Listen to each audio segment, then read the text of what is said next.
Halo guys, lanjut lagi kita Battle to the Heaven.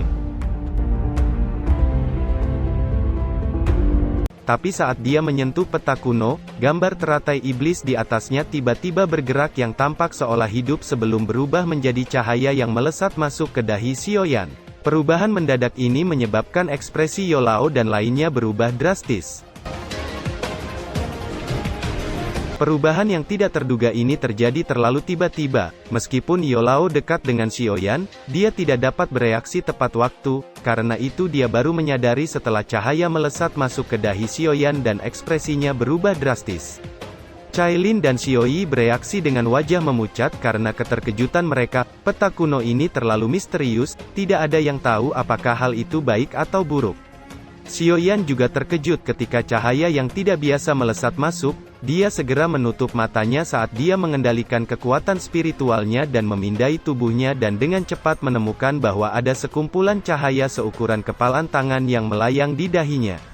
Xiaoyan sangat yakin kalau kelompok cahaya ini bukanlah sesuatu yang menjadi miliknya. Jelas kelompok cahaya ini adalah benda misterius yang baru saja melesat masuk. Jiwa Xiaoyan menatap gugus cahaya putih itu yang hanya melayang di sana dan tidak melakukan hal lain. Namun ketenangan seperti inilah yang menyebabkan Xiaoyan merasakan hawa dingin di dalam hatinya. Hal yang tidak diketahui selalu menakutkan, terutama jika menyangkut objek yang begitu menakutkan, apalagi telah muncul di benaknya. Bajingan, gumam Xiaoyan dengan kejam di dalam hatinya dan mencoba yang terbaik untuk memulihkan ketenangannya. Hanya setelah dia pulih dia menggerakkan kekuatan spiritualnya untuk perlahan mendekati cahaya asing itu. Cahaya asing itu tidak bereaksi saat Xiaoyan mendekat. Kekuatan spiritualnya diam-diam berkumpul saat bersiap untuk meluncurkan serangan fatal pada cahaya misterius ini. Namun tepat ketika dia akan menggunakan kekuatan spiritualnya untuk mengelilinginya, cahaya putih misterius tiba-tiba melonjak dan secepat kilat menembak ke jiwa Xiaoyan. Xiaoyan terkejut ketika dia merasakan perubahan yang tidak terduga ini, tetapi dia tidak panik dan dengan cepat menggerakkan semua kekuatan spiritualnya sebelum membentuk perisai yang sangat kuat di depannya. Namun cahaya putih yang tampak lemah ini menembus pertahanan spiritualnya dan menembak ke dalam jiwanya. Tubuh Xiaoyan tiba-tiba terhenti saat cahaya putih menembus jiwanya dan ekspresi menyakitkan muncul di wajahnya. Hati Yolao langsung melompat saat melihat rasa sakit di wajah Xiaoyan. Tangannya segera menekan kepala Xiaoyan dan kekuatan spiritualnya sedang bersiap untuk secara paksa mengisi ke tubuh Xiaoyan. Namun, Xiaoyan tiba-tiba membuka matanya dan mulai tersengal saat kekuatan spiritual Yolao hendak memasuki tubuhnya. Apa yang terjadi? Tanya Yolao buru-buru menghentikan tindakannya saat melihat Xiaoyan membuka matanya. Aku tidak tahu, jawab Xiaoyan menggelengkan kepalanya. Setelah itu dia menunjuk ke dahinya dan berkata, di sini, tidak peduli bagaimana saya mencoba, saya tidak dapat menyentuhnya sedikit pun, tetapi cahaya itu tetap di sana tanpa ada tanda-tanda bergerak. Berapa umurmu saat pertama kali kita bertemu?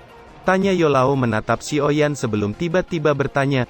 15, jawab Xiaoyan terkejut dan melirik Yolao dengan heran, dia tidak mengerti maksud Yolao. Yolao menghela nafas lega setelah mendengar jawaban Xiaoyan. Aku takut seseorang telah merasuki tubuhmu. Beberapa ahli kuno mungkin sudah mati secara fisik, tetapi roh mereka tertinggal. Selain itu, jika roh itu cukup kuat, ia akan mampu menelan jiwa orang lain dan menempati tubuhnya. Benda apa yang kamu lihat? Tanya Yolao dengan ekspresi sedikit muram. Xiaoyan mengusap dahinya. Sesaat kemudian dia berkata, aku juga tidak yakin. Setelah menyentuhnya aku hanya menerima 4 kata. Apa kata-kata itu? Tanya Yolao. Memurnikan iblis Lotus Sein, kata Xiaoyan. Memurnikan api iblis Lotus Sein, kata Yolao sedikit terkejut. Dia segera merenungkan kata-kata ini saat dia duduk sendirian di atas batu di samping. Xiaoyan dan lainnya bertukar pandang ketika mereka melihat Yolao duduk dan diam-diam menunggu tanpa bersuara.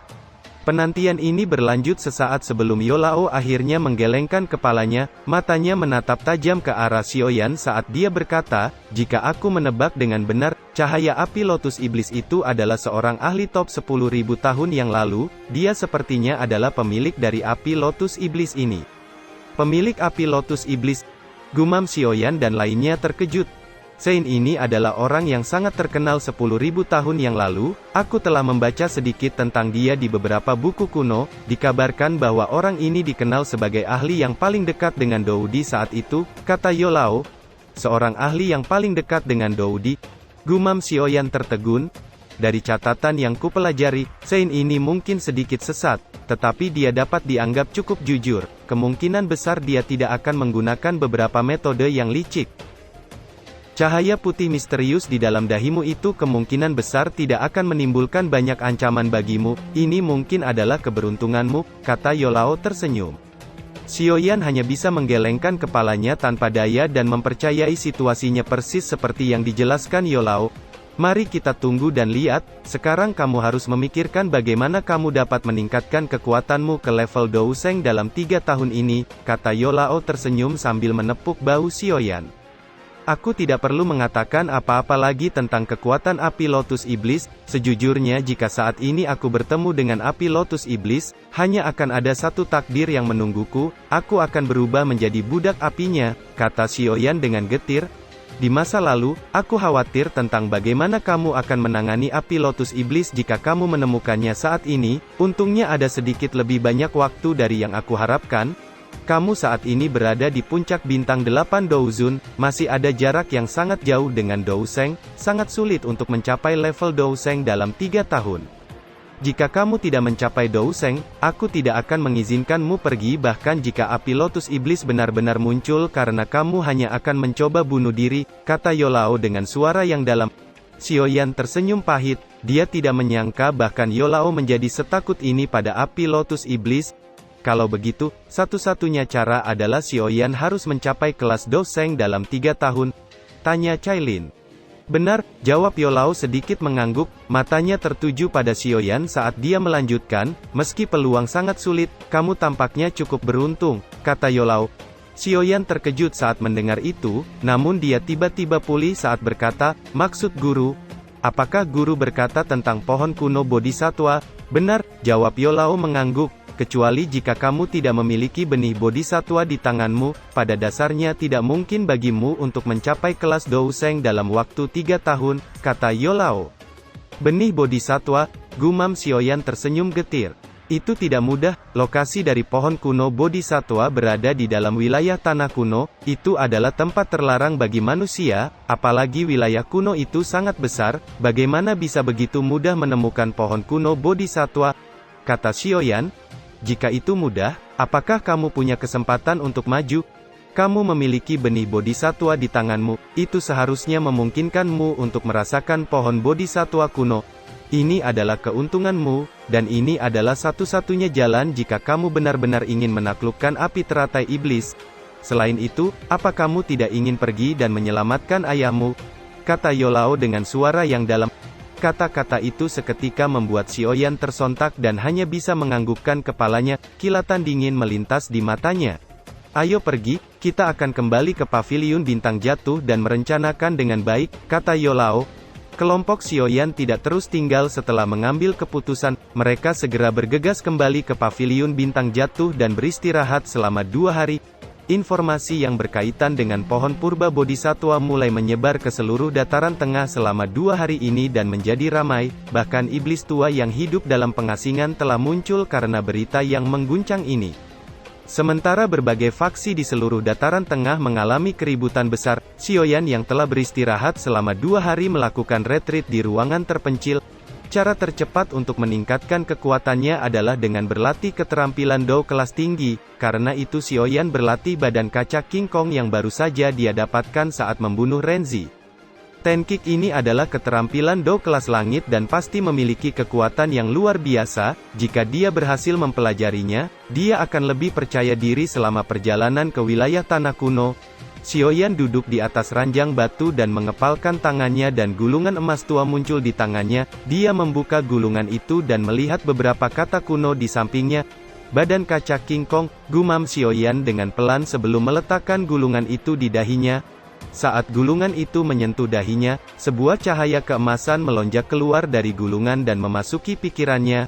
Badan kaca King Kong, teknik Dou kelas Tian mengubah tubuh seseorang menjadi logam yang tidak dapat ditembus atau dihancurkan. ketika seseorang menguasai teknik King Kong ini sepenuhnya. Tubuhnya akan berubah menjadi King Kong dengan cahaya keemasan menyilaukan yang muncul, tinjunya akan menghancurkan langit sementara kakinya akan menghancurkan tanah. Setelah membaca kata-kata emas besar yang bergema di benaknya, Xiaoyan bisa merasakan betapa kuatnya teknik ini. Dia perlahan menutup matanya dan mulai mencoba mempelajari badan kaca King Kong. Segera setelah Xiaoyan menutup matanya, cahaya keemasan keluar dari tubuhnya sebelum akhirnya tubuh Xiaoyan membesar menjadi 2 kali ukurannya. Namun sebelum tubuh Xiaoyan menjadi lebih besar, cahaya keemasan perlahan meredup dan tubuhnya dengan cepat menyusut kembali ke keadaan sebelumnya. Xiaoyan tiba-tiba membuka matanya setelah tubuhnya menyusut dan memuntahkan darah, ekspresinya menjadi sangat jelek. Gulungan sialan ini tidak menyebutkan bahwa mempelajari badan kaca King Kong ini membutuhkan seseorang untuk menahan rasa sakit yang hebat karena tubuh yang membesar. Jika itu adalah orang lain yang lebih lemah, gelombang pertama dari sebelumnya akan menyebabkan tubuh mereka hancur, pikir Xiaoyan menggelengkan kepalanya. Hanya dengan membiarkan dirinya terbiasa dengan rasa sakit itu, dia akan bisa melepaskan kekuatan dari badan kaca King Kong. Xiaoyan sekali lagi menutup matanya saat cahaya keemasan keluar dan tubuhnya membengkak sekali lagi sebelum menyusut dan kembali memuntahkan darah. Setengah bulan berlalu saat Xiaoyan berlatih tubuh King Kong sementara selama setengah bulan ini dataran tengah mengalami kekacauan. Banyak faksi yang telah mengirim orang-orang mereka untuk menuju ke dekat wilayah tanah kuno. 5 hari kemudian aura cerah tiba-tiba mulai menyapu dari langit timur melintasi dataran tengah seperti gelombang yang tiba-tiba menyapu langit dan tersebar di kejauhan. Itu adalah aura pohon kuno Bodhisattva yang legendaris. Pada saat ini banyak panatua paviliun bintang jatuh berdiri dan mengobrol di sekitar tanah kosong sebelum tiba-tiba dikejutkan oleh ledakan hebat. Segera banyak tatapan tertegun melesat ke arah ruangan sepi yang jaraknya cukup dekat, ada cahaya keemasan yang samar-samar berkedip darinya. Suara keras lainnya muncul saat ruangan sepi itu tiba-tiba meledak dan hancur ketika raksasa keemasan setinggi 70 kaki berdiri di ruangan yang sunyi di depan banyak tatapan tercengang. Langkahnya mengguncang gunung saat dia berjalan keluar dari reruntuhan ruangan sambil meraung ke langit. Suara raungan yang kuat itu menyebar ke setiap sudut alam bintang. Para panatua yang berada di dekatnya dipaksa mundur sampai beberapa langkah. Apa itu? Seru para panatua dengan ekspresi berubah ketika mereka merasakan kekuatan menakutkan dari raksasa King Kong emas. King Kong besar itu hanya perlu melayangkan pukulan untuk menghancurkan mereka semua. Mereka dengan cepat berpencar dan mengepung di sekitar King Kong emas. Mereka akan menyerang dan membunuhnya jika menunjukkan gerakan yang tidak biasa. Sementara banyak panatua dengan sungguh-sungguh memperhatikan raksasa itu, beberapa sosok bergegas dari kejauhan dan berhenti di langit. Mereka adalah Youlau, Cailin, dan Xiaoyi yang bergegas setelah mendengar keributan itu. Apakah itu adalah badan kaca King Kong, gumam Youlau dan lainnya. Para panatua buru-buru membungkuk dan menyapa Youlau saat dia muncul. Kepala paviliun, siapa orang ini? Tanya seorang panatua. Xiaoyan, kata Youlau tersenyum. Para panatua nampak tercengang saat mendengar itu, mereka segera melirik ke raksasa emas itu, tak satu pun dari mereka akan membayangkan bahwa raksasa ini adalah Xiaoyan. King Kong emas tertawa keras di depan mata semua orang yang tertegun sebelum cahaya keemasan melonjak dan tubuh besar itu mulai menyusut dengan cepat. Sayangnya, tubuh King Kong ini hanya setinggi 70 kaki, belum mencapai puncaknya 99 kaki, gumam Xiaoyan menggelengkan kepalanya. Kamu seharusnya merasa puas dengan bisa mencapai tingkat ini dalam waktu belum setengah tahun, kata Youlau tersenyum. Xiaoyan hanya menyeringai saat mendengar itu. Pohon kuno Bodhisattva sudah muncul, banyak faksi mulai bergerak. Kamu akan memimpin beberapa orang untuk pergi ke wilayah tanah kuno, hancurkan giok spasial yang aku berikan jika kamu menemui masalah, aku akan segera datang, kata Youlau. Xiaoyan mengangguk.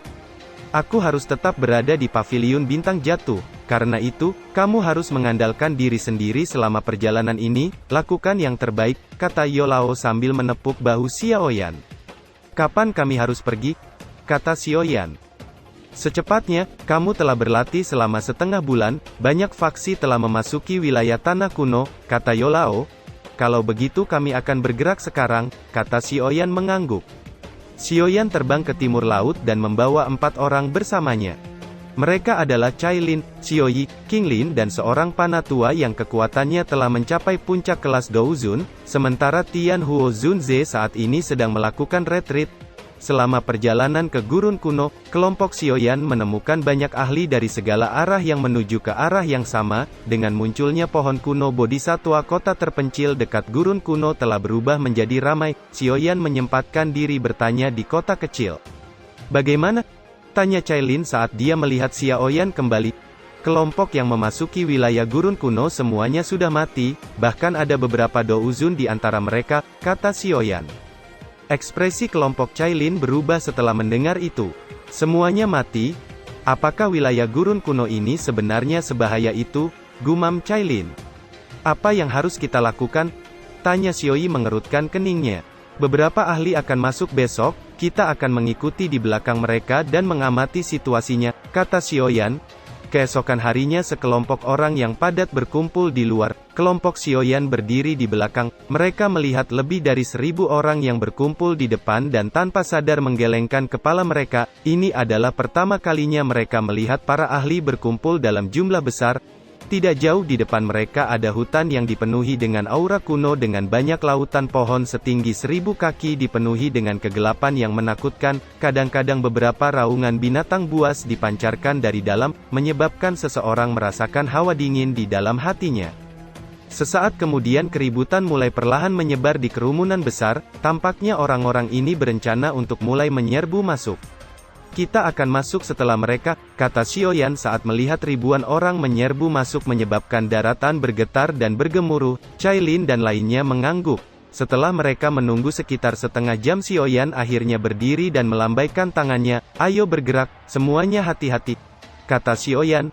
Kakinya menekan tanah dan tubuhnya melesat saat dia memimpin menuju hutan kuno. Cailin dan lainnya mengikuti dari belakang. Dalam waktu kurang dari 10 menit. Mereka sudah maju lebih dari 5 kilometer. Meski perjalanannya mulus, Xiaoyan akhirnya mengerutkan keningnya saat melihat tempat yang sepi. Kecepatan bergeraknya menjadi sedikit melambat, yang dia lakukan hanyalah mengikuti kelompok besar di depan dari jauh. Beberapa sosok melintas melalui hutan dan tiba-tiba berhenti di sebuah pohon besar. "Kabut racun telah muncul di sekitar sini," kata Xiaoyi menyapu sekelilingnya. Xiaoyan dan lainnya sedikit terkejut saat mendengar itu. "Telan pil penolak racun ini, itu akan membantu melawan racun ini," kata Xiaoyi menyerahkan beberapa pil obat ke Xiaoyan dan lainnya. Xiaoyan dan lainnya baru saja menelan pil racun ketika kelompok di depan mereka tiba-tiba mengeluarkan jeritan yang menyedihkan menyebabkan beberapa kekacauan. "Ayo bergerak," kata Xiaoyan. Kelompok Xiaoyan mengerutkan kening mereka saat mereka keluar dari kabut racun. Xiaoyan mengurangi kecepatannya dan mendarat di tanah. Dia melihat mayat yang benar-benar hitam di tanah kosong di depannya. "Mayat Douzun," gumam Xiaoyan. "Racun di tempat ini sepertinya sedikit misterius. Seorang Douzun seharusnya mampu melawan racun dengan dosinya," kata Xiaoyan. Xiaoyi sedikit terkejut saat mendengar itu. Dia segera mengangguk dan mengambil uap beracun itu di tangannya sebelum menyerapnya ke dalam tubuhnya dan wajahnya berubah menjadi sangat jelek. "Apa masalahnya?" tanya Xiaoyan. "Ini bukan racun, tapi cacing beracun," kata Xiaoyi. "Cacing beracun?" kata Xiaoyan terkejut. Matanya menatap kabut racun, tetapi dia tidak menemukan jejak cacing beracun. Cacing beracun ini sangat kecil dan tidak terlihat. Mereka melayang di dalam hutan ini. Orang-orang itu telah mengisap ratusan juta cacing beracun kecil. Kemungkinan besar cacing itu juga ada di tubuh kalian. Tubuhku menyembunyikan racun yang sangat mematikan. Cacing itu akan diracuni sampai mati oleh racun di tubuhku saat mereka memasuki tubuhku, kata Xiaoyi. Xiaoyan dan lainnya nampak terkejut saat mendengar itu. Api surgawi perlahan melonjak di tubuhnya dan menyapu setiap bagian tubuhnya. Cailin dan lainnya menyebabkan suara mendesis tiba-tiba terdengar dari tubuh mereka. Xiaoyan menjentikkan jarinya dan kumpulan abu hitam melesat keluar dari tubuhnya. Itu adalah abu dari cacing beracun yang telah memasuki tubuh mereka. "Jangan melangkah keluar terlalu jauh dariku. Cacing beracun ini kebal terhadap doci lain," kata Xiaoyan. Segera sekelompok api putih kehitaman menyebar dari tubuhnya dan menutupi area di sekitar mereka. Cacing kabut beracun tampak terkejut saat suhu tinggi ini menyebar. Mereka dengan cepat menarik diri dan menjauh. Hanya lapisan kabut racun ini saja tidak akan bisa menghalangiku, aku harus mendapatkan hati bodhisatwa, gumam Xiaoyan dengan kilatan dingin melintas di matanya. Jeritan tajam yang menyedihkan terus bergema melalui hutan sementara kelompok Xiaoyan muncul di dalam kabut racun yang tebal membuat kabut cacing racun di sekitarnya tampak ketakutan ketika kumpulan api muncul dan mundur dengan sendirinya. Tampaknya cacing beracun ini cukup takut dengan api surgawi, kata Xiaoyi tersenyum. Kalau tidak berbahaya, bukan tanah gurun kuno namanya, kata Xiaoyan tersenyum. Kabut racun mulai menipis, sepertinya kita akan keluar dari wilayah ini, kata Cailin melihat sekeliling mereka. Ayo percepat, beberapa faksi besar mungkin telah memasuki bagian tengah tempat ini, kata Xiaoyan mengangguk. Kelompok Xiaoyan melesat lebih cepat setelah mereka keluar dari kabut racun, mata mereka menyapu tanah di depan mereka hanya untuk melihat lautan pegunungan yang besar yang ditutupi kabut beracun di dalamnya. Apakah tempat itu adalah wilayah gurun kuno yang sebenarnya? Gumam Xiaoyan saat dia mengamati pegunungan yang jauh. Mukanya sedikit kusam, dia samar-samar bisa merasakan banyak aura binatang berbahaya di pegunungan kuno yang tak berujung itu. Binatang buas di gurun ini telah selamat dari zaman kuno dan terus berkembang biak dan kekuatan mereka sangat menakutkan, meskipun kecerdasan mereka tidak seberapa namun kekuatan mereka tidak dapat dibandingkan dengan binatang magis biasa, kata Panatua King Cheng. Xiaoyan mengangguk, dia menjentikkan jarinya dan manik benih bodhisatwa muncul di tangannya sebelum menutup matanya dan dengan hati-hati merasakan aura energi di dalam benih bodhisatwa. Tempat ini sepertinya terlalu jauh dari pohon kuno bodhisatwa, aku tidak dapat merasakan lokasi yang tepat, namun dari sedikit energi yang telah dikirimkan dari benih bodhisatwa, seharusnya ke arah itu, ayo pergi, kata Xiaoyan. Dia tidak tinggal lebih lama lagi saat tubuhnya dengan cepat bergegas ke sisi lain dari lautan pegunungan. Cailin dan lainnya mengikuti di belakangnya. Dengan kecepatan kelompok Xiaoyan, mereka akhirnya muncul di sisi lain tepat ketika beberapa raungan binatang tiba-tiba terdengar dari tanah dan beberapa binatang magis menerkam menuju kelompok Xiaoyan di langit. Serangan mendadak ini menyebabkan Xiaoyan dan lainnya sedikit terkejut. Xiaoyan berhenti dan melambaikan tangannya membawa angin yang menakutkan menyapu dan menghantam dua binatang macan tutul hitam hingga terhempas ke tanah. Sepertinya ada banyak binatang buas di wilayah ini, kita tidak bisa terbang, jika tidak kita akan menarik perhatian beberapa orang yang telah masuk dan juga binatang buas yang merepotkan itu, kata Cailin. Beberapa sosok muncul dari belakang setelah kelompok Xiaoyan mendarat, mereka melayang di udara dan dengan hati-hati melihat kelompok Xiaoyan. Mata Xiaoyan juga melirik beberapa sosok itu, mereka semuanya telah mencapai kelas Douzun dan yang mengejutkan bahwa mereka juga bisa melewati kabut cacing beracun. Ayo pergi, kata Xiaoyan tidak ambil pusing dengan orang-orang yang muncul ini, kakinya menginjak tanah saat tubuhnya melesat ke kejauhan, Cailin dan lainnya dengan cepat mengikuti. Pilar douci racun tiba-tiba keluar dari hutan dan menghantam tubuh binatang magis menyebabkan tubuh besarnya runtuh dan mengguncang pegunungan. Binatang yang merepotkan, kata Xiaoyi yang telah membunuh binatang magis. Kita istirahat sebentar dan menunggu Panatua King Cheng kembali dari pengintaian, kata Xiaoyan melihat ke kejauhan. Pohon kuno bodhisatwa ini terlalu menarik banyak faksi besar, namun kita belum menemukan kelompok mereka.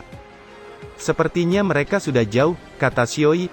Panatua King Cheng, bagaimana? Tanya Xiaoyan ketika melihat Panatua King Cheng muncul. Tidak ada yang terlalu berbahaya di depan kita, tapi aku bertemu dengan sekelompok orang, tampaknya mereka berasal dari Sekte Langit Mendalam, kata King Cheng. Sekte Langit Mendalam. Gumam Xiaoyan mengerutkan keningnya saat mendengar nama ini. Saya mendengar mereka berbicara saat saya mengamati mereka, sepertinya ada kelompok lain di depan mereka dan mereka berencana untuk menghabisi kelompok di depan ini, kata King Cheng. Biarkan saja mereka bertarung. Tapi, kata Xiaoyan tiba-tiba berdiri dan bertanya-bertanya, dari faksi mana kelompok di depan mereka? Mereka dari Sekte Bunga, kata King Cheng berpikir sejenak dan menjawab, Sekte Bunga. Gumam Xiaoyan terkejut, matanya berangsur-angsur menjadi suram, apakah Yun Yun ada di antara mereka, pikir Xiaoyan. Kepala Pavilion Junior, apa yang kamu rencanakan? Tanya King Cheng ragu sejenak ketika dia melihat wajah Xiaoyan tiba-tiba menjadi suram. Hancurkan Sekte Langit Mendalam, kata Xiaoyan perlahan berdiri dengan niat membunuh melonjak di matanya.